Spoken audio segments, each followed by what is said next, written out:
I'm Tass Mellis of The Starters. This is Ben Golliver with the Open Floor Podcast. Hi, I'm Kristen Ludlow from NBA Inside Stuff. I'm OG Anunoby of the Toronto Raptors. Hey, I'm Elena Donon, and welcome to the Double Clutch. Double Clutch. Double Clutch. Double Clutch. Double Clutch Podcast.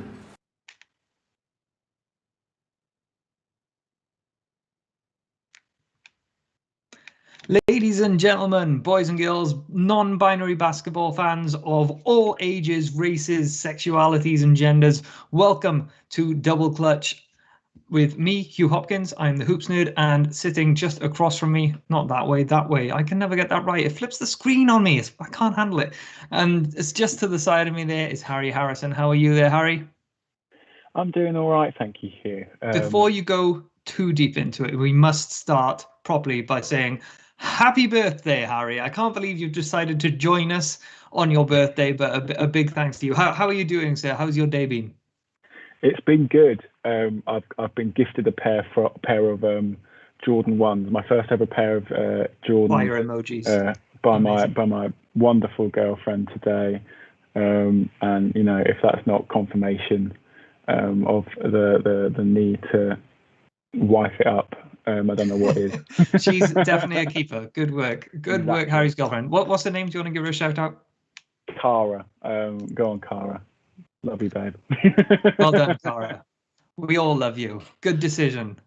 And in the background, throwing in the occasional sound bomb and making all the magic happen. As you can see, both Harry and I look absolutely fantastic today, even though that's partly us, but it's also a huge thanks to Captain Kirk in the background. Oh, sexy girlfriend!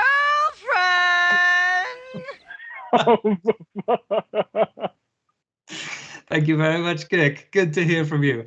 And of course, a big thanks to Matthew Wellington, who's probably going to chop this up and make it into some audio delight for the podcast listeners who are listening after the fact. But thanks for joining us on Twitch. If you are joining us live, it's great to be with you all. I haven't been on for a few weeks. I don't think you've been on for a few weeks, so we've got a lot to catch up on. But obviously, you know, the listeners, they'll be tuning in week after week. You know, the diehard fans, we know who they are. But yeah, so we won't go into too much details of things that they've discussed in the last week. But let's jump very briefly into around the association.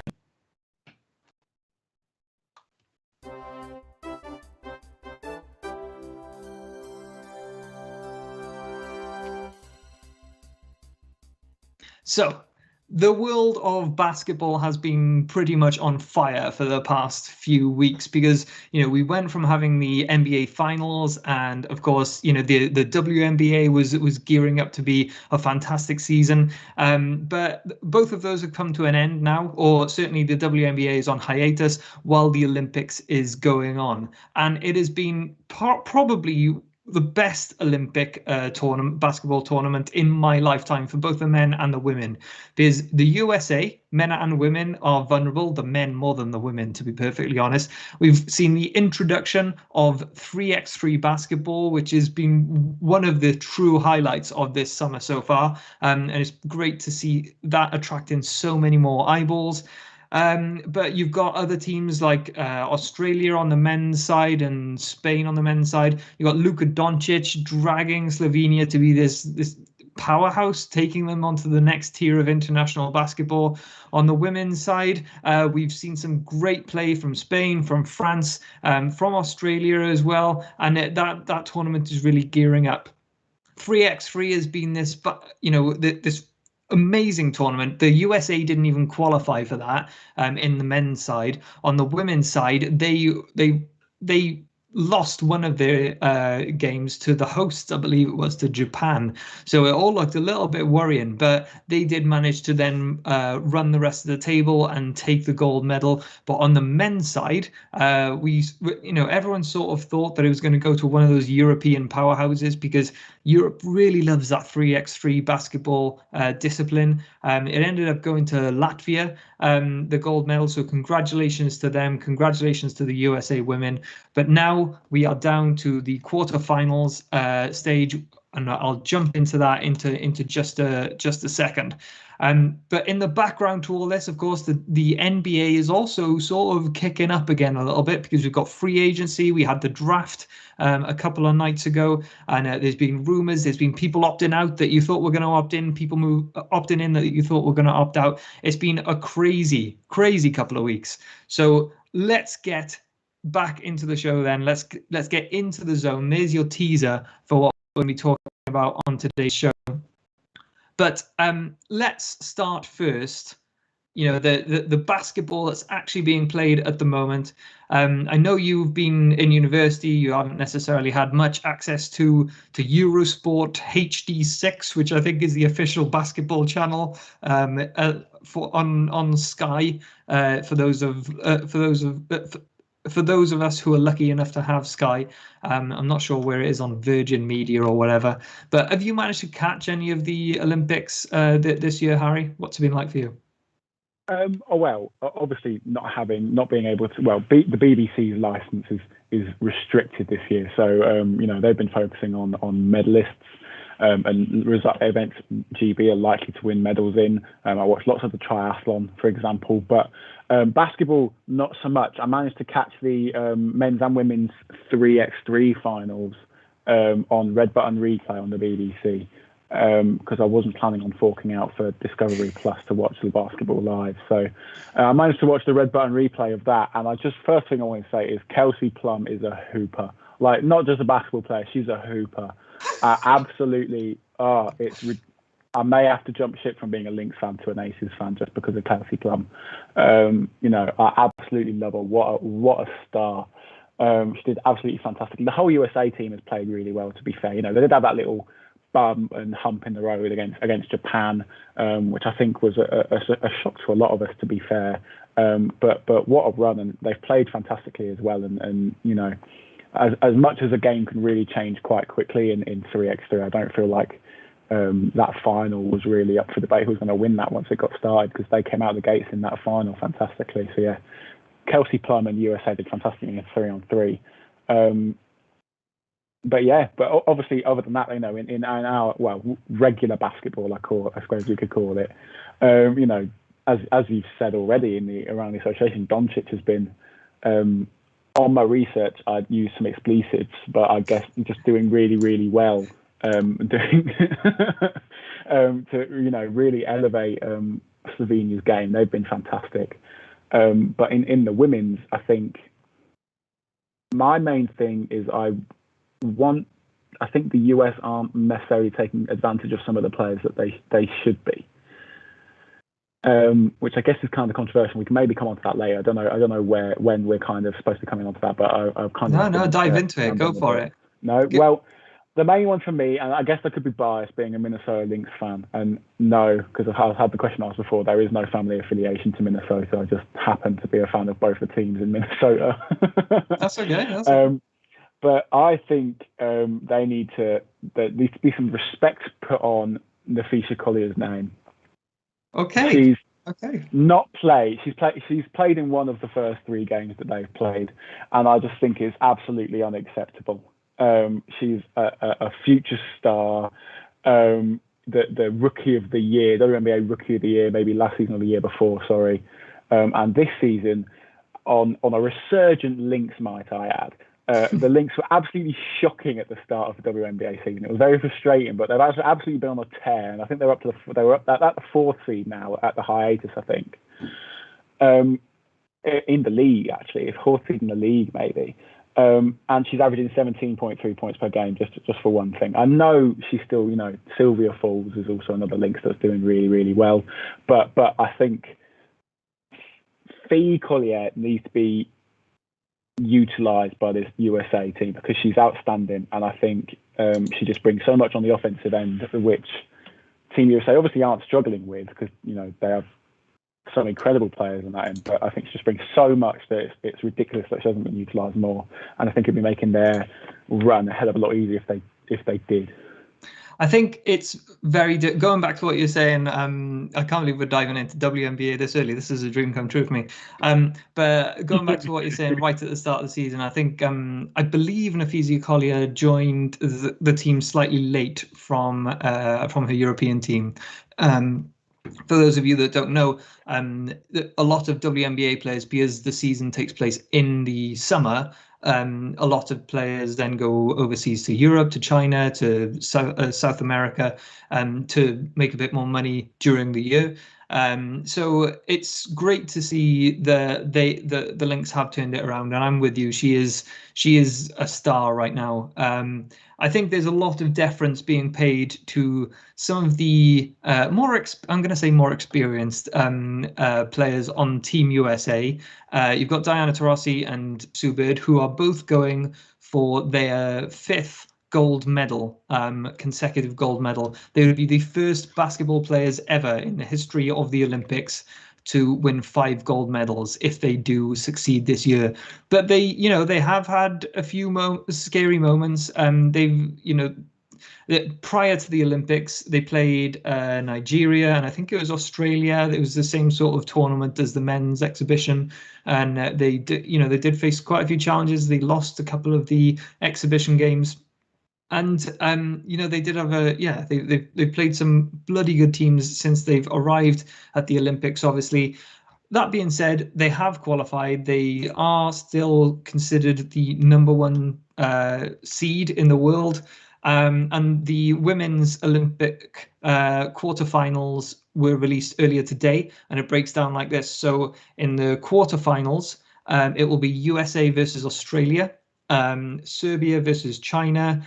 And then in the other bracket, it'll be Belgium versus Japan and Spain versus France. Now, USA versus Australia. Australia, I think they are playing this Olympics without Liz Cambage. There was a bit of an incident before the teams went out, so it meant that she was sort of left off the team, or she stepped aside from the team, depending on which way you want to read it. So they are a bit weaker than perhaps they might have been. That being said, they do still have a good squad, but they did sneak into the quarterfinals only today. They only qualified today when they had to beat Puerto Rico by 24 points, and they beat them by like 29 points. So amazing feat, considering that they were basically evens at halftime. But I think USA is probably going to take that one. Even though USA don't look as strong as they have in previous tournaments, it does feel like they've got the strength to be able to do that. Well, have you managed to catch up with any of the other teams yet, or is it mainly just been the USA team you've been following? Well, considering I've not been, had I had the ability to maybe watch it live and more closely, I probably would have been watching the other teams a bit more. But when it comes to just going on YouTube for highlights, mine has been quite a bit more Team USA focused. I know that with Liz Cambage, with that not on that Australia team, it's made their road to the Olympics a little bit more difficult, to say the least. But because Liz Cambage is, you could ask some people, she could be the best player in WNBA right now, but she's certainly one of the top players, in the WNBA right now. So it is a big loss for Australia. Definitely. But mine is my focus has definitely been Team USA so far. So not much more to add other than that. No, that's fine. I'll just run through the other teams then. So we've got Serbia versus China. Now, Serbia, traditionally one of the powerhouses of Europe, were arguably one of the best teams in the world, but they are not playing brilliantly. That being said, they do play best when their backs are against the wall. But I think China have been too strong in this tournament. They are going to get through. So maybe we're going to see USA China in the semifinals there. Then you got Belgium versus Japan. Now Belgium haven't had the best all-round tournament, but Emma Miesemann is the player. She's having a Luka Doncic type of tournament where she is basically taking over and is probably probably the best women's basketball player at the Olympics right now, in my opinion. I reckon they're going to get to the next round ahead of Japan. And then Spain versus France. This is going to be amazing. Basically, these guys play at Eurobasket every couple of years. And it is always fierce. They played against each other in 2019 for the Eurobasket gold medal, but Spain won that one. Spain didn't do so well earlier this year, and France came second and won a silver medal. But that's going to be there's a lot of history in that matchup, and it's going to be fun to watch.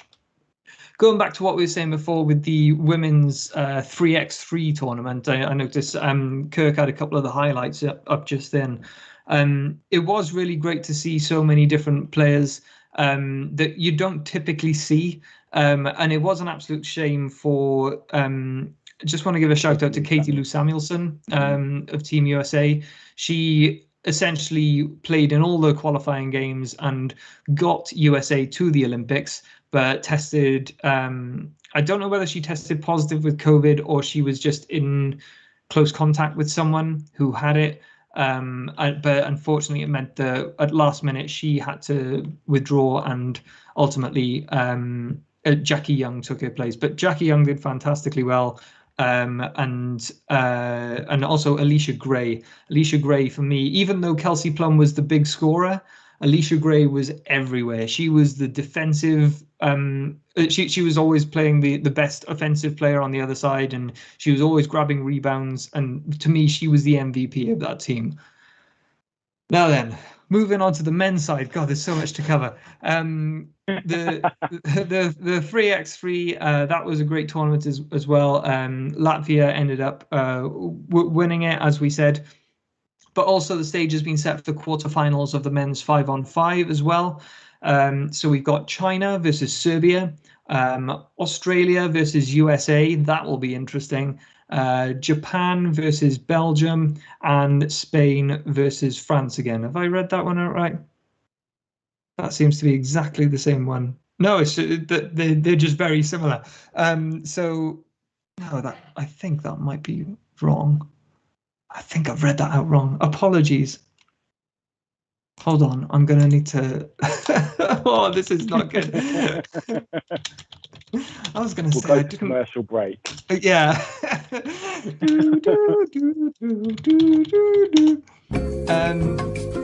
Thank you. Perfect. Okay. Thank you, Kirk. So the actual teams, I was going to say there's some teams missing from that. The actual quarterfinals, so unprofessional. Slovenia versus Germany. Now that's going to be fun. I mean, as much as Mo Wagner is doing his bit for Germany, I think Luka Doncic and that team from Slovenia, they've just been next level. Because it's not just Luka. Like he has a couple of good ball handlers on that team as well that can sort of take the pressure off him a little bit. Dallas Mavs, if you're watching, maybe consider that for next season. Then you've got Spain versus the USA. So that's going to be a really interesting matchup because honestly, Spain could be one of the challengers for this tournament. And then you've got Australia versus Argentina, which is always great to see. Luis Scola for Argentina. I think this is his 5th Olympics now. What a dog. He's just a warrior, that man. And also, God, he must be the most handsome basketball player on the planet right now. I think that he gives me. I'm gonna say he's like an Argentine Mike Tuck, isn't he? He just seems to. Yeah, that is what you come to Double Clutch for the British basketball and the international basketball and the NBA crossover. All. That's what we're talking about. Great analysis. Got my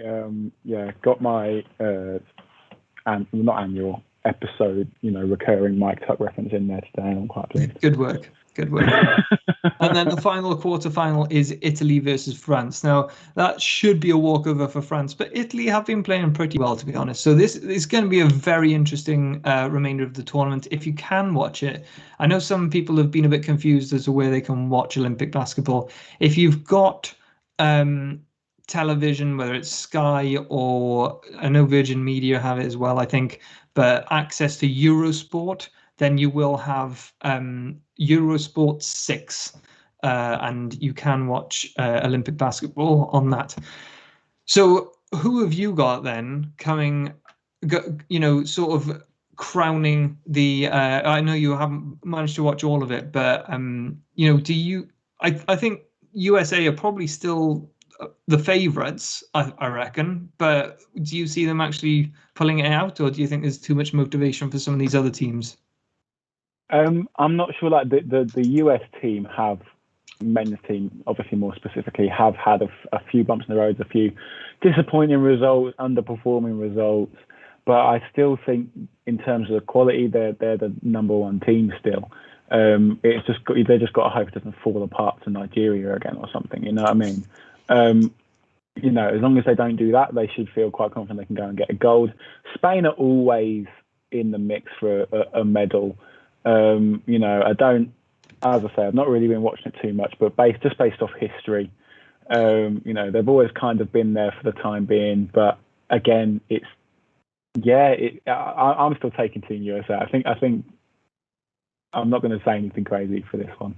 They've I know I've built that reputation, but they have turned a few things around. To be fair, I think the first few games they were struggling to buy into Popovic's system. The reports is that the players wanted to run plays, like you do in an NBA game, whereas because of the quick nature of throwing international basketball teams together, I think Popovich was more like, let's just try and learn sort of ways of working rather than sort of don't necessarily have plays, but have just like a mini system. These are the things that we're going to think about when we're going out onto the court. We're not necessarily going to run a back pick here so we can get the back cutter open. It's more of a free flowing offense built on certain regular occurrences. If you go this way, I'm going to go this way. If you passes over there, I'm going to go over here. But I think the way that it's worked out is they seem to be sort of getting used to those systems now. One thing I will say is that France look excellent. They went undefeated in the preliminary rounds, and the same goes for Slovenia, I believe. So I think it will be an interesting remainder of the tournament.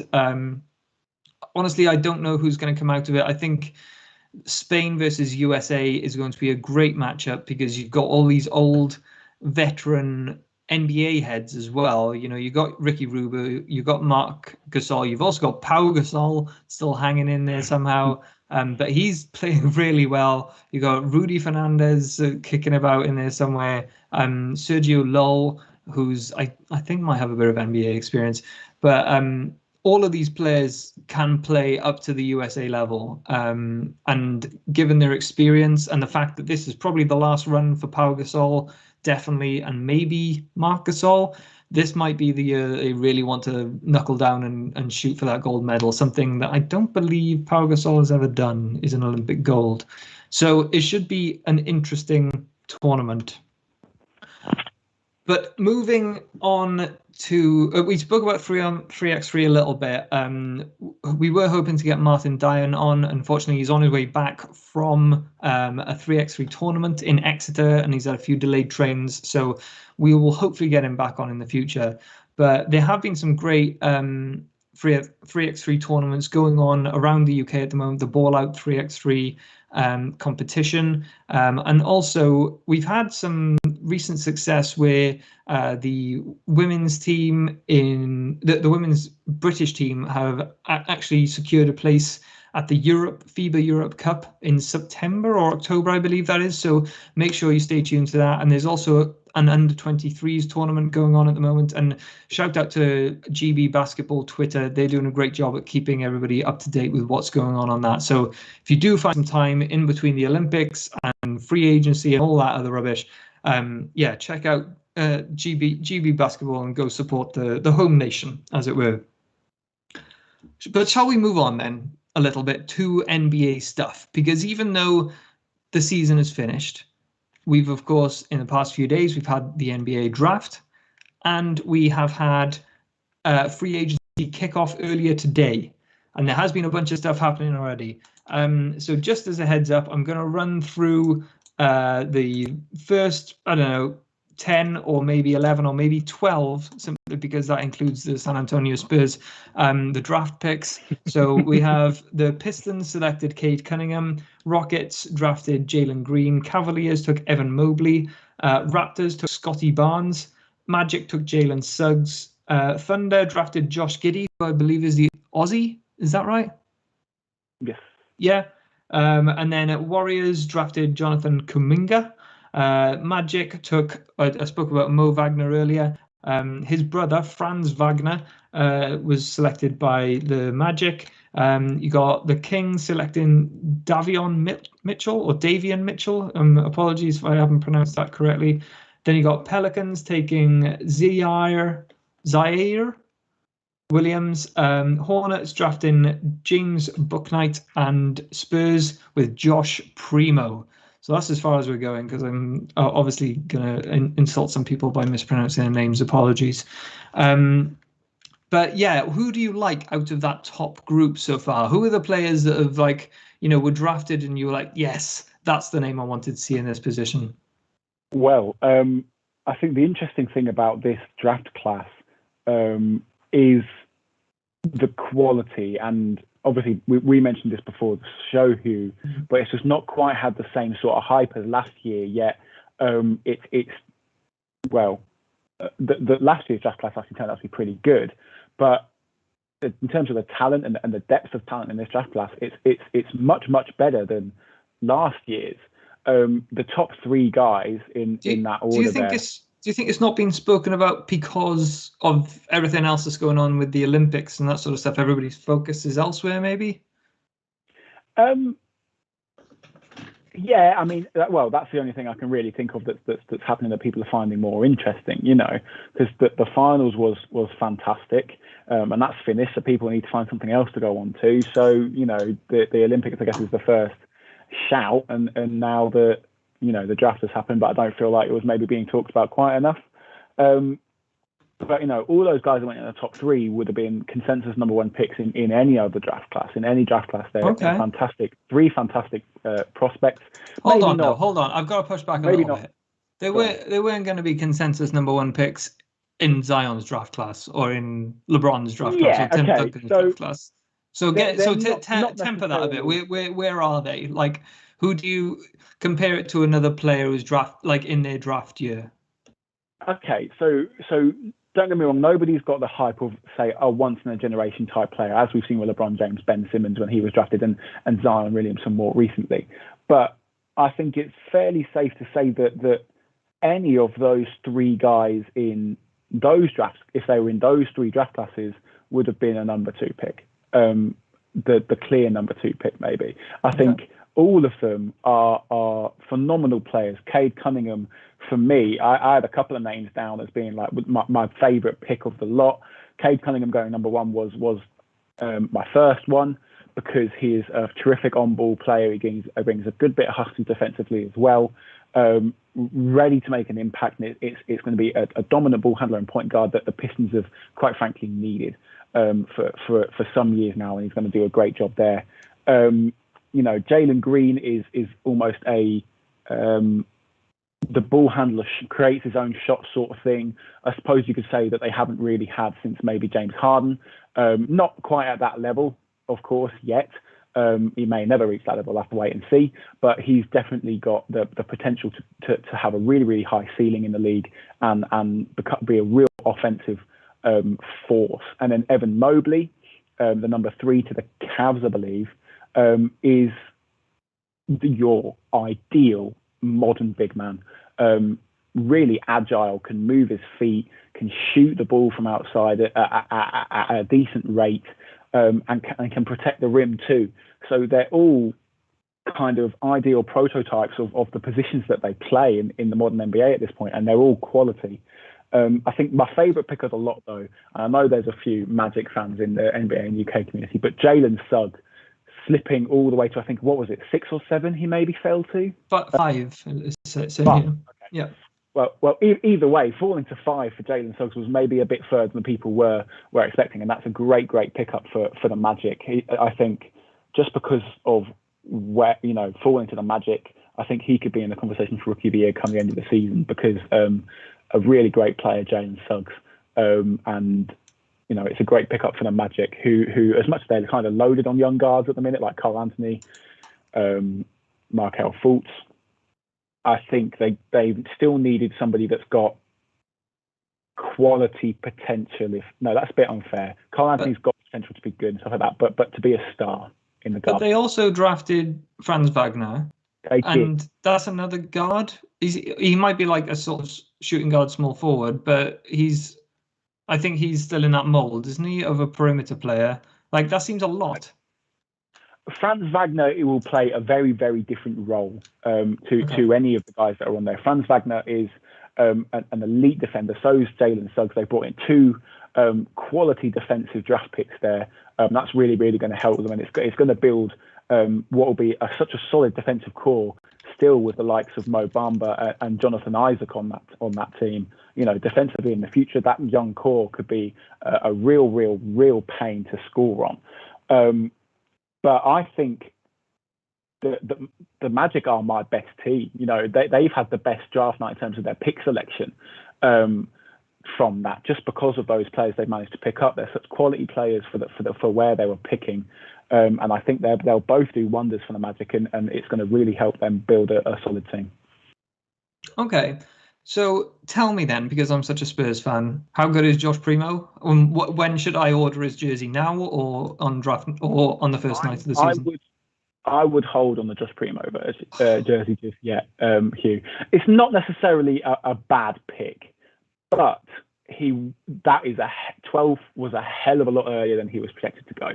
A name I was really surprised to see at 12 when I woke up the next morning. I'd work in the morning, so I didn't stay up to watch the draft. The commitment wasn't there, unfortunately. But when he was at 12 when I woke up on the draft boards, that was a surprise. He was, late first round sort of projections, and the Spurs took a jump. And I can't remember, there was a player more recently that was taken a lot higher that kind of has Cam Johnson on the Suns.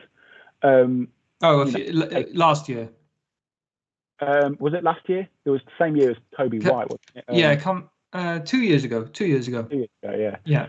So, Cam Johnson was taken a hell of a lot higher by the Suns than he was projected to go, and is now he was an integral part, you could argue, of that finals run and the run to the finals for the Suns. So, it's not necessarily to say that, that can't happen for Josh Primo, but it was definitely a high pick. I'd hold on it, and it's definitely a gamble from San Antonio. So what you're saying is that in 2 years, when the Spurs are in the finals, he's going to be a key player. Yes, that's exactly what I'm saying. Okay. Yeah. Okay, that's good to know. One player that I thought was possibly going to go higher. Now, I'm not a big draft guy, so my knowledge of draft admittedly isn't great. But I heard a lot about Alperen Sengun from Europe. I'm not exactly sure where he's from, but heard a lot of his name being kicked about. He ended up going to the Thunder, one of the hundreds of draft picks that they had, and was officially traded to the Rockets. I don't know if you know much about this guy. Have you seen him play? Unfortunately not. No, you've probably picked up one of the few names. That's okay. No, I mean, he's be able to tell you more about. I think he's not as well known to to sort of players to people who analyze college basketball, because he doesn't even speak English. I've seen him in interviews, and he's having to do it all with a translator as well. So it's going to be interesting to see how he sort of gets to out on the court, because he's not going to know where he's supposed to be running or standing, but it'll be interesting to see what happens there. Okay, so that's draft in a nutshell. Let's move on a little bit, because also today we did kick off with free agency. And as I said at the top of the show, there's been players sort of opting in that you didn't necessarily think were going to be opting in, players opting out that weren't necessarily, you wouldn't have thought wanted to opt out. But there have been a few big names. So the top ones that I've seen who have opted out, there's Kawhi and Chris Paul. Now, for those of us. So for those people who are watching and listening, Chris Paul's just been to the finals. Kawhi Leonard is on, a team that arguably should be in the finals and possibly would have been had he not been injured and the Clippers not faced health issues. So why are these guys opting out? Tell us a little bit about why that's happening. I think. First of all, if you're a betting man, Hugh, it'll be worth putting your money on both of them staying with Phoenix and the Clippers respectively. It's more than likely that we're going to see them kind of re-sign with both teams. I think Kawhi Leonard will start with. He opted out, yes, but he can sign a bigger contract by doing so with the Clippers. I think it's more about money for Kawhi Leonard. There's no real indication that we can see him beckoned elsewhere. And particularly now, he spent. I was reading recently. He spent a lot of time communicating with Clippers front office over the last couple of weeks, and has actually been at a lot more of the prospect draft workouts for the team and been present at them than he has for previous teams. So I don't think this is Kawhi Leonard opting out because he's not committed to the Clippers. I think he's opting out to sign a bigger deal. Rake the money in a bit and secure himself for the next couple of years because, well, he's going to be out for most of next season by the looks of it with the injury he's got, and he's just tying himself in there. And I imagine there might be a little bit to do with the fact that the Clippers need to improve because they are not, even though he was out injured, and they were better than the previous season, I think it's fair to say, but I think they still need to find some pieces.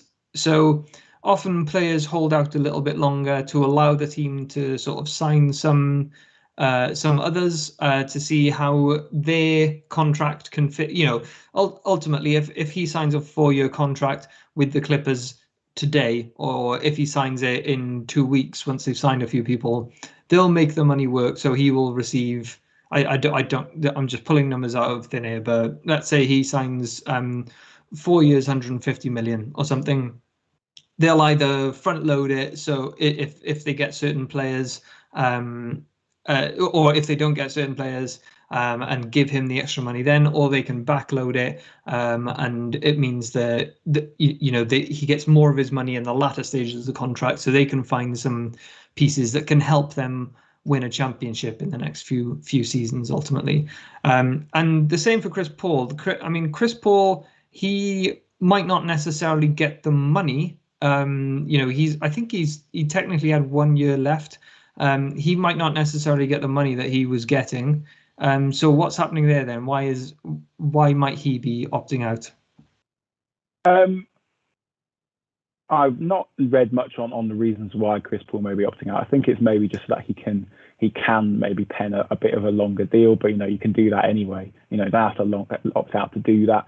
There is some talk, however unlikely, that New Orleans are looking to get into the market for Chris Paul. They've made a few moves recently to kind of clear a hell of a lot of cap space away. Talks about Kyle Lowry being the number one target there, but Chris Paul is apparently something that the New Orleans are trying to look at. Very unlikely. He's more than likely is going to re-sign with the Suns.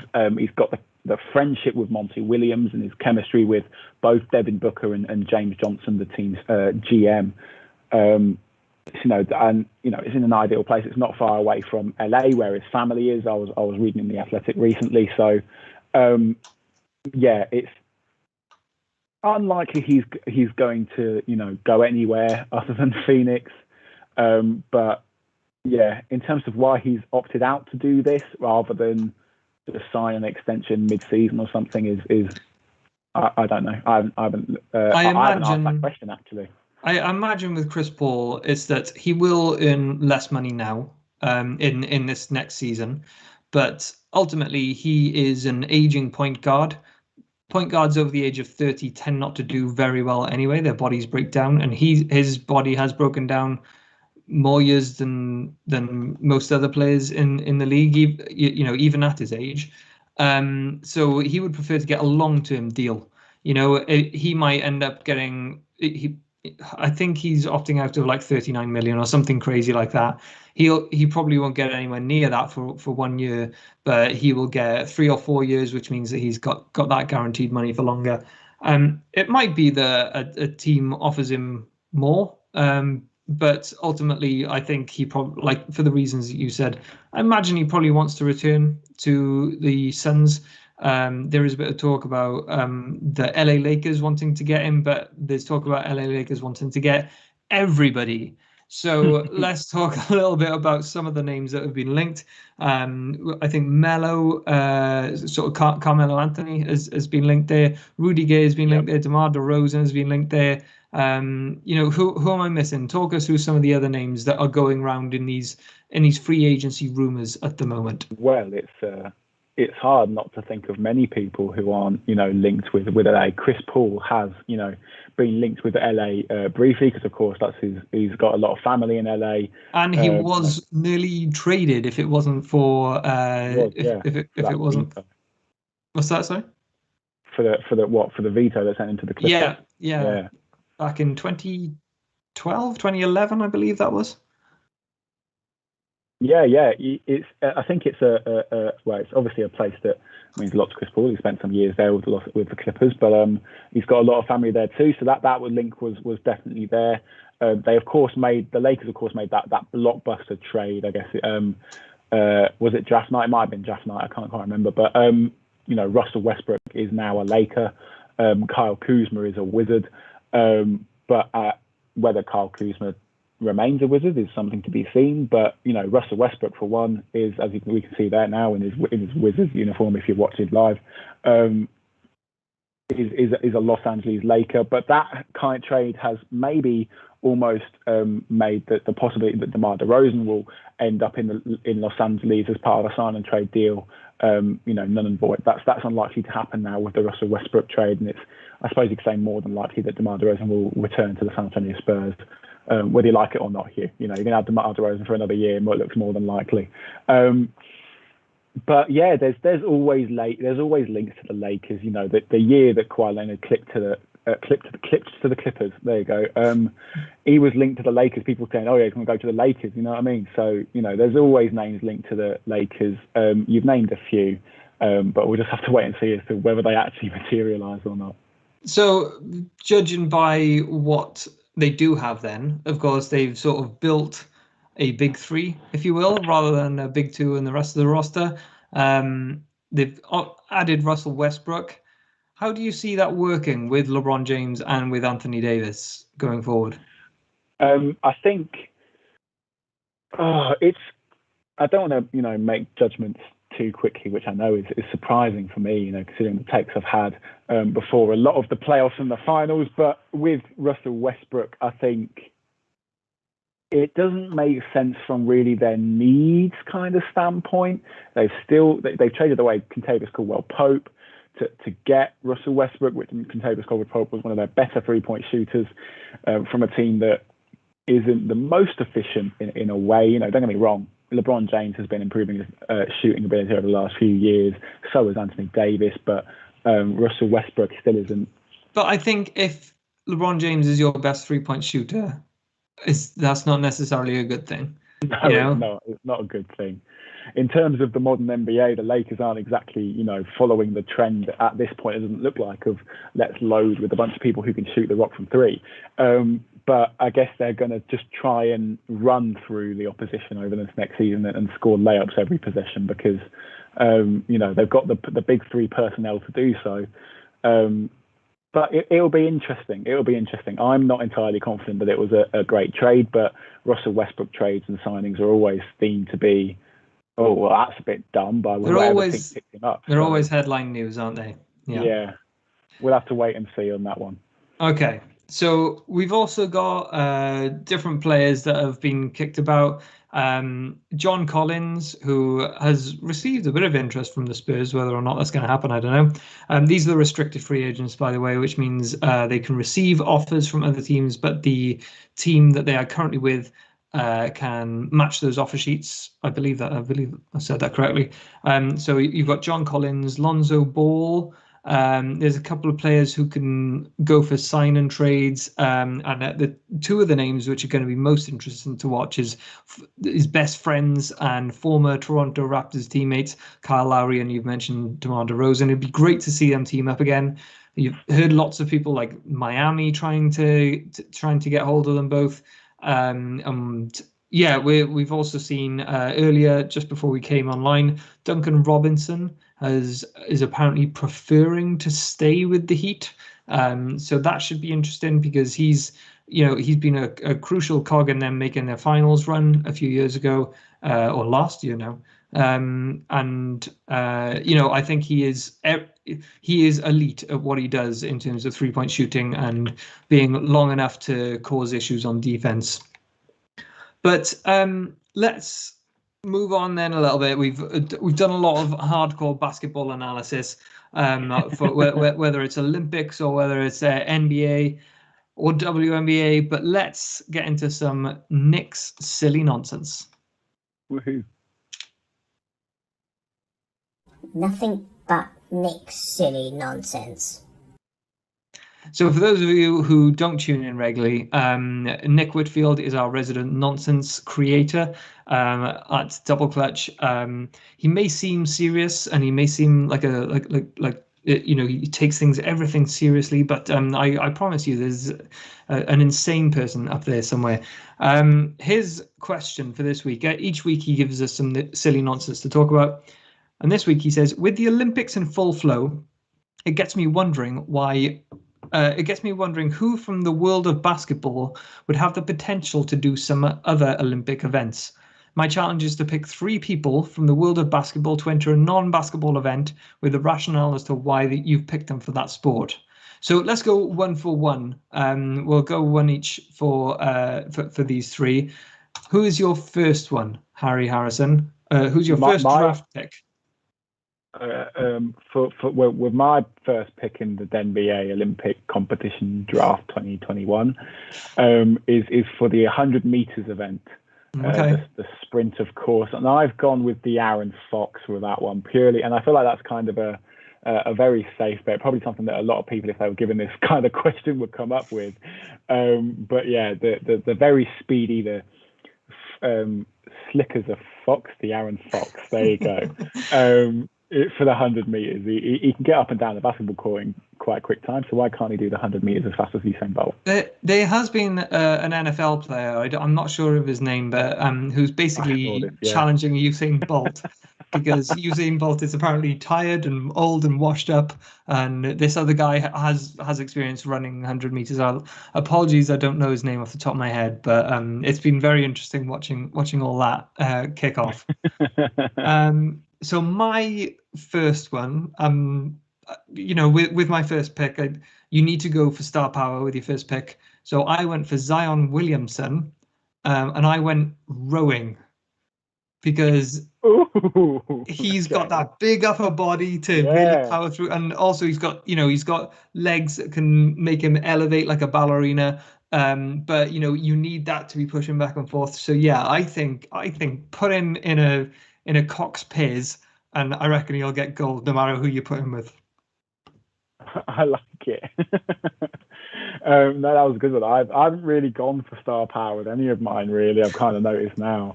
But I just went. My second one was James Johnson. To do some sort of martial art gold medal. I can't remember which ones he actually has black belts in. I think he might have a couple, but karate's in the Olympics now. So if he only does karate, he can do that too. I think he does judo as well, and I like that. That's a good shout. James Johnson for whichever martial art he wants, because he probably can do them all. To be fair, he's a warrior, James Johnson. he is, yeah. He's been into, and he's fancied himself as an MMA fighter as well, isn't he? I think there's rumors of that kicking about. So I'm going to switch over to the women's side a little bit now. we spoke about the 3x3 players earlier, but one of the players that I really love is Steph Dolson. She's sort of played the center role. You don't really have positions in 3x3, but she plays for the Chicago Sky and she's a center for them. But she's a tall, broad girl who's actually secretly really strong. So I quite fancy her for shot put. Actually, I reckon she'd give that a good go. That's my choice for my second pick in this draft. Have you got a third pick there lined up? I did. I had a couple, and I kind of opted to go with the other one because I thought it might be a little bit more entertaining. And I went with Ron Artest specifically, not Meta World Peace. Ron Artest specifically for boxing, because the Malice at the Palace was a fantastic example of how he's keen to go out there and throw a few hands. So I went with Ron Artest specifically. So maybe you just need his corner coach to just throw a glass of beer at him just before he goes out into the center of the ring. Yeah, that would certainly. While he's not looking. So while he's not looking, and Ron turns around and says, "Oh, it was that guy," and he goes, wins his boxing match, and Ron Artest, there you go. You've got it. That's a gold medal for the US, just right there. I like it. I like it. My third and final pick is someone who's lacking in star power, I think it's fair, but it's Alexei Pokusevsky of the Oklahoma City Thunder, and I want him to do high jump. I've watched some of these high jumpers, and they are lean, they are tall, they can obviously jump, but they sort of lithe in the way that they sort of roll over the bar, and he just seems like he has the body type, So yeah, I can picture him doing a high jump. Yeah, I get that. That's who I got anyway. Anyway, that's this week's Knicks silly nonsense. So thanks Nick Whitfield for contributing that. Let's go then on to talking on D. If you don't follow us on Discord, make sure you check us out. We've got hundreds of followers on there now. Visit discord.me/doubleclutch. And yeah, this is our discourse on Discord. One of the main topics of conversation in the past 2 or 3 days now. It's obviously NBA's 75th anniversary season, and every time they have one of these big anniversaries, 25, 50, they do the 25 best players of the past 25 years, then they did the 50 best players of the past 50 years. Now, of course, they've announced that they're going to be doing the 75th anniversary season, so they're doing the top 75 players. So the last time they did it, I think it was 1996. Now, there are 10 players that come off the top of my head that I think pretty much everybody can agree. These 10 players are definitely going to be in the next group of top 25 players from the past 25 years. So I've got Duncan, of course, number one. Absolutely. Kobe, Allen Iverson, Steph Curry, LeBron, Durant, Carmelo Anthony, Dirk Nowitzki, Chris Paul, Dwayne Wade.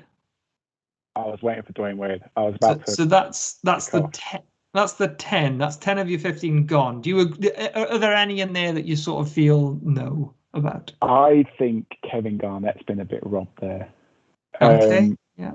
I don't know off the top of my head. I'm not sure who I would trade him out for, but I think he's got to be up there. He's just such a culture player from the last 25 years, and he was fantastic, wasn't he?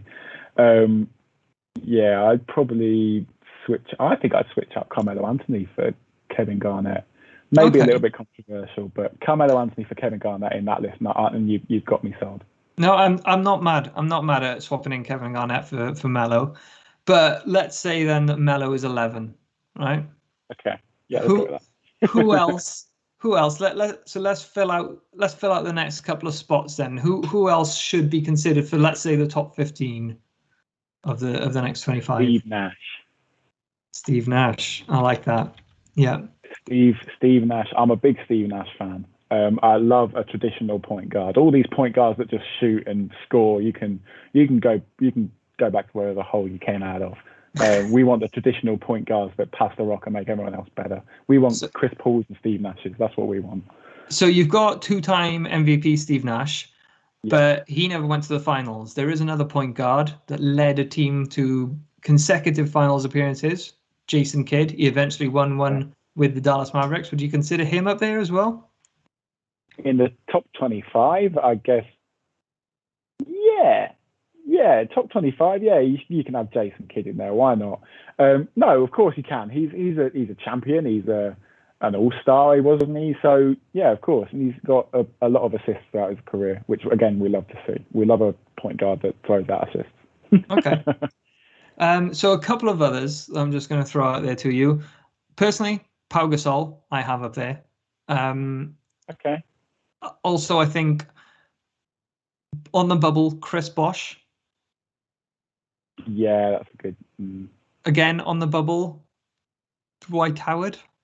I was about to say Dwight Howard. Yeah, if we got Pau Gasol in there, I think we have to have Dwight Howard in there. I think it's basically the same career over the last 25 years. They've been good, but well, no, because Pau got a ring, didn't he, with the Lakers? He got two. He got two. Yeah, not quite the same then, but I think if Pau's in there, I think we've got to have Dwight Howard in there. I would argue that Pau's much more skilled. Dwight had his skill set and never really built upon it during the middle period of his career, whereas Pau, I think, his role changed and he got a bit better with how he was used. He wasn't used as much, but almost Tim Duncan-like, in the sense that his role changed throughout his career and he adapted well. So I would give him the nod ahead of Dwight, but I think Dwight is probably up there. Someone who's on the bubble that is possibly going to cause some controversy, Brandon Roy. Brandon Roy was great, and I think just in terms of championships and impact, I think I'd throw in Tony Parker and maybe ahead of Brandon Roy. And I'm surprised you maybe haven't thrown in Tony Parker ahead of Brandon Roy. I would throw in Manu Ginobili before Tony Parker, but that's just personal preference. I think we can't load it too much with Spurs players, and we get accused of bias. Yeah, we can.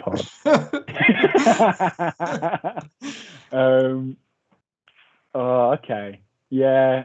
Manu Ginobili. If we got Tony Parker in there, yeah, you have to have Ginobili in there. I don't know if we need Brandon Roy in there. I don't know if he's top 25 of the last 25 years. Don't get me wrong, I haven't been an NBA fan for the last 25 years, but I'm not even over the past 25 years. He's probably not. But had his knees survived, in my heart of hearts, I believe he would have got there. So just one last bit on this then, as it was such a popular discussion on Discord. Give me 3 players from now who are going to be in the next 25 years. Well, in which case, I think the clear one right now has got to be Luka Doncic. He's for sure going to be there. I think we also then have to throw in... you know what? And it's controversial because I haven't played an NBA game yet, but I'm going to throw Cade Cunningham in there. Actually, no, scratch that. Not Cade Cunningham. And because he's not even allowed to be in the draft yet, and he's 2 draft classes away. But Victor Wembanyama, the French one, the center. What a prospect! He's going to be in there. He's not even played an NBA game. He's not even entered the draft class. He's 2 years away from being drafted, but he'll be in there. And because I'm incredibly biased, Karl Anthony Towns. Okay. He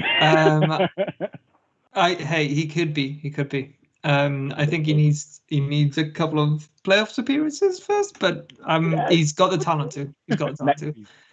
I think some locks. You're going to find Giannis in there. You're probably going to find Trae Young. Probably going to find Jokic. Maybe Devin Booker. Those are some of the guys that I think are coming up in this next group that are going to probably be in that top 25 in the next few years.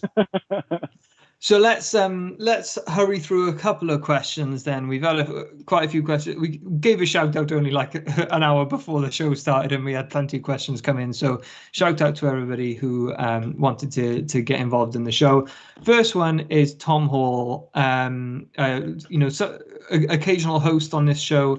fantastic basketball mind, and so you can expect a really top-notch analytical question about the draft or about free agency. But no, of course, no, none of that. He said, how is Harry feeling about his Giannis will never be a championship winning player take? Kurt, can we get some sad music going?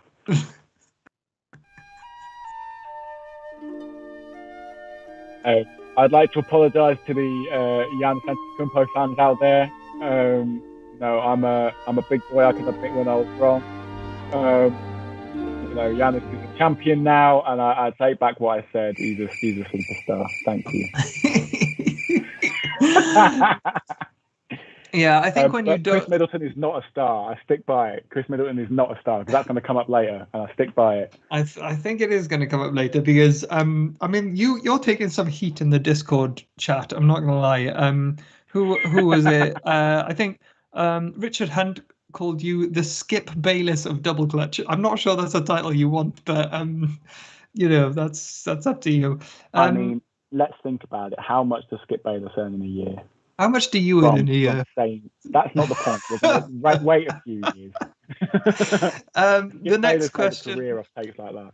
The next question comes from BK to the UK podcast host and the man behind the Brooklyn Nets fan account on Twitter. He said, Matt Hardy said, it's not like me to be Nets-centric, but what's the realistic market for Spencer Dinwiddie? Borderline All-Star in 2019-20, but only played a handful of games before partially tearing his ACL. He wants 125 million over 5 years. Tell me, Harry Harrison, is that realistic? More and more players are earning in the 20 million, 25 million region per year at this point. NBA salaries are going up and they will forever continue to go up. That's just the way that sports salaries work. But I don't know. It may be harsh to Spencer Dinwiddie, but I'd probably put him in a similar sort of market to Tim Hardaway Jr. In terms of what they'd probably be able to pick up and the impact they'd have on another team. And it may be a bit harsh. I think it is a little bit harsh, actually. But in terms of he's not going to... I think that's a bit harsh. He's not going to earn maybe as much. It's a bit harsh. No, that's harsh. No, but I don't think he's 25 million a year if you're doing 125 over 5 year sort of deal. I don't think he's that kind of player.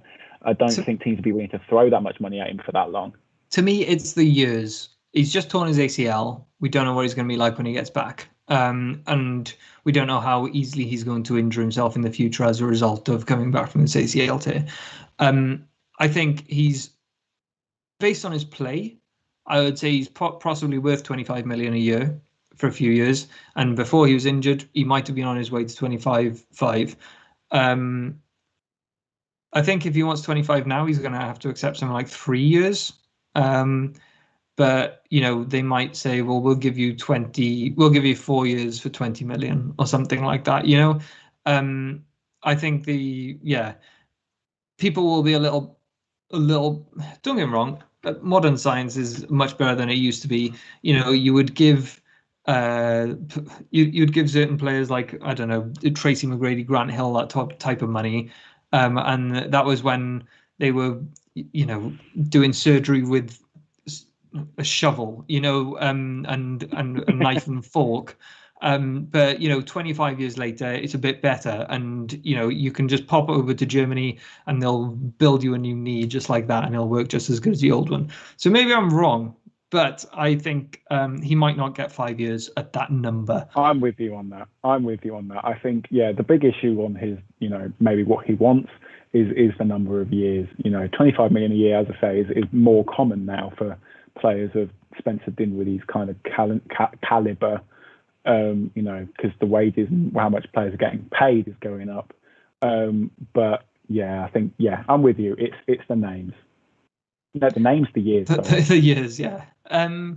So then, one final question. Some of the regular watchers on Twitch may have noticed that the Captain Kirk. So if you are watching, you can see him down on the little screen down there, behind the little bus. You can see him at the back of the bus there. He's the guy that makes all of this work, and he jumped on to Twitch last week with our friend from Discord, Richard Hunt, and they did a sort of 2K playthrough. They played a bit of 2K while they were streaming. It's sort of a new thing that we're trying at Double Clutch. But how did you get on with that, Kirk? Did you and Richard have fun with that? Yeah, it was really good. We're just trying to bring something different in the off season, I think, because the Olympics is keeping us going for a couple of weeks. Then you've got the draft, but then this off season, if we think about once all the trades are all done and everything's out of the way, we will need to bring something new to the table. And with 2K bringing out 2K22 in September, we wanted to try and push the community and give them something that they can all join in. So we're going to be doing more streams in the future with members of the community just to come and play with us. I know you've picked up NBA and a PS5. How are you finding it? Yeah. So I was very lucky enough to pick up a PS5 a few weeks ago, well, months ago now. And yeah, I've been diving into the My Career mode. So I feel like I'm the best player at 2K ever now. So I'll take anyone on, but I'm probably not. I'll probably get destroyed. I think the last time I played a basketball game was NBA Live 08, and it had Gilbert Arenas on the front, and it wasn't even on a PlayStation or a Nintendo. It was on a Wii. So I guess it was on a Nintendo, but it was it's such a terrible console looking back on it. But have you been playing? Do you play any consoles, Harry? I have a PS4. I've not got the pockets on my student overdraft to invest in the PS5 at this point. Fair enough. So I'm sticking with my 2K on my PS4. I'm a My Career part guy as well. Richard, I've played with Richard before, and he absolutely destroys me when it comes to playing like 5-on-5, my team, stuff like that. Richard's cracking at 2K. But I think if we played 1-on-1, My Career, my players, I think I might have him. I think I back myself in that matchup. It sounds like we need to set up an esports team, doesn't it? I think we can. I tried making a Double Clutch Pro-Am team at the start of 2K, and then nobody was interested. And I was like, oh, let's do it. I've got a PS5 now, so I'm in. Let's do it. So yeah, the reason I'm talking about all this is actually Richard Hunt's question said, seeing as a lot of you have been playing 2K, this gives me an opportunity to plug my 2K podcast with myself and Kirk, which I just mentioned. In previous 2K years, what is the one player card, could even be a release in Park, that you would say is your favorite? Mine is Goat Kareem from last year in my team. He was ridiculous.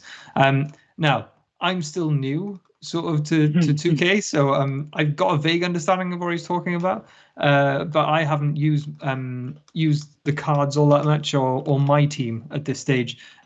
So one thing that I do like on my team is that I've been playing WNBA on the most recent game of 2K, so I'm looking forward to playing the next game, because it had Candice Parker on the front cover, the first woman to ever be on a cover of 2K. So I'm excited about that. But what do you think of his question? Who's your favorite player card and in my team? Well, I'm not a big my team player, as I said before, but I know one that I absolutely used to love, and like it was sometimes they bring back like these throwback cards, and it's any sort of throwback Derrick Rose card. Mm-hmm. They're absolute cheat codes. Just any sort of Derrick Rose with some semi-decent ratings from, his Chicago Bulls. Like MVP. 2011, 2012 sort of period. Yeah. Any sort of 2011, 2012 sort of Derrick Rose sort of card. And it's ridiculous. Yeah. Derrick Rose cards. A good Derrick Rose on 2K is a cheat code. All right. Okay, that's your lot then. That's everything we've got for you this week. There have been a couple of articles going up recently because our very own Josh Coyne has been chatting to some of the Team USA players who are obviously over playing in the Olympics. So he's been going along to the press calls on that. He wrote up a really good piece. I think he basically wrote it to get the Lost in Translation headline, because he's a big movie guy.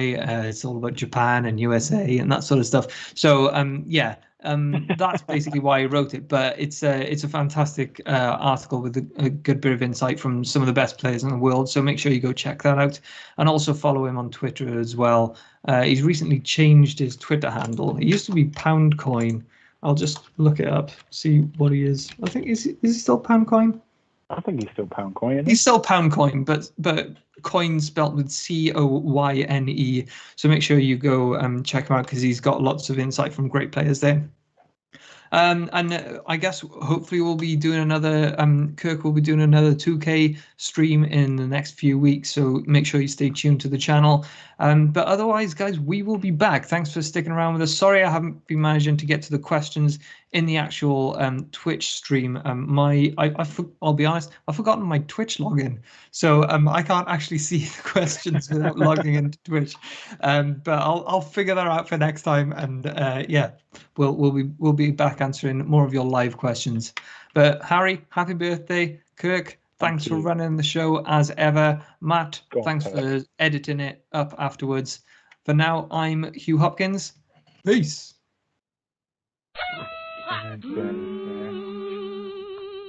Happy birthday to you. You live in a zoo. You look like a monkey. And You smell like 1, 2.